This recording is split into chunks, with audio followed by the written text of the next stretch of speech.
Kwa jina naitwa Adala Selemani, ni mchambuzi wa masuala mbalimbali hasa ya kisiasa yanayotokea katika ukanda wa Afrika Mashariki. Na siku ya leo nitazungumzia kuhusiana na tukio la mauaji ya kimbali ya mwaka 1994 yaliyotokea nchini Rwanda, yaliyoyahusisha makabila mawili makuu ambao ni Wahutu na Watusi, na nitazungumzia sababu ambazo zilipelekea kutokea kwa mauaji hayo. Sababu kuu tatu ambazo zilipelekea kutokea kwa mauaji ya kimbali. Sababu ya kwanza ni propaganda na kuenezwa kwa chuki kati ya makabila hayo mawili, Wahutu na Watusi. Sababu ya pili ni kutokuwepo kwa siasa za usawa na kupelekea kutofautiana mitazamo na haki kati ya Watusi na Wahutu. Jambo la tatu ni kutokuwepo kwa masuala mazima ya uwiano wa kijamii na mamlaka ambayo ilikuwa kati ya Wahutu na Watusi, na chuki ambayo ilizalishwa kwa muda mrefu. Nikianza na sababu ya kwanza ya propaganda, na kulikuwa kuna miaka 1994 kabila la Wahutu ambao ndio wako wengi na idadi kubwa nchini Rwanda walikuwa wameshikilia maeneo mbalimbali hasa katika nyanza ya kijamii na kwenye masuala mbalimbali ya kiserikali, na kwenye upande wa media walikuwa wako wengi.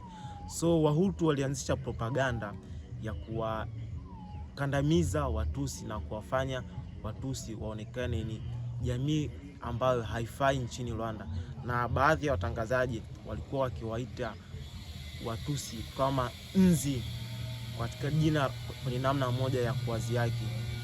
Namna hiyo ikapelekea Watusi kujenga chuki kubwa kati yao na Wahutu, ambapo katika mwaka huo aliyekuwa rais wa Rwanda alikuwa ametoka safari zake katika baadhi ya nchi Afrika Mashariki, ambaye alikuwa ni rais ni Mhutu, na ndege yake ilishambuliwa na wanamgambo ambao walikuwa ni Watusi. Iliposhambuliwa siku hiyo yakaibuka mapigano ambayo yalipelekea vifo vya idadi isiyopungua watu 800,000. Na sababu ya pili, kutokuwepo kwa usawa kati ya Wahutu na Watusi. Baada ya mkoloni kuondoka, aliwaachia Watusi mamlaka makubwa, kwa sababu Watusi walikuwa ni wachache, walikuwa na uwezo na kujieleza na walikuwa ni wazuri sana kujijenga kisiasa. So walivyoingia Watusi walijaribu kujijengea mamlaka yao kiutawala kwenye serikali, jambo ambalo liliwafanya Wahutu kuona kama ni upendeleo, wanajipendelea. Kwa hiyo tofauti hizo zilizopelekea Wahutu wakajenga chuki kubwa na Watusi, na kukawa na mapigano madogo madogo ya kikabila na kikanda ambao yalichochea kiasi kikubwa na kupelekea kuzuka kwa vita hiyo kubwa. Na sababu ya tatu ni kutokuwepo kwa maendeleo hasa katika maeneo ambayo Wahutu walikuwepo, kwa sababu Watusi walikuwa wachache na walikuwa wanajipendelea wao wenyewe.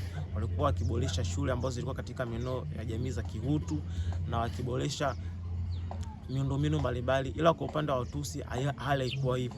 Sababu hiyo ilipelekea Watusi na Wahutu kuchukiana na kupelekea mauaji hayo kufanyika na watu wengi kupoteza maisha.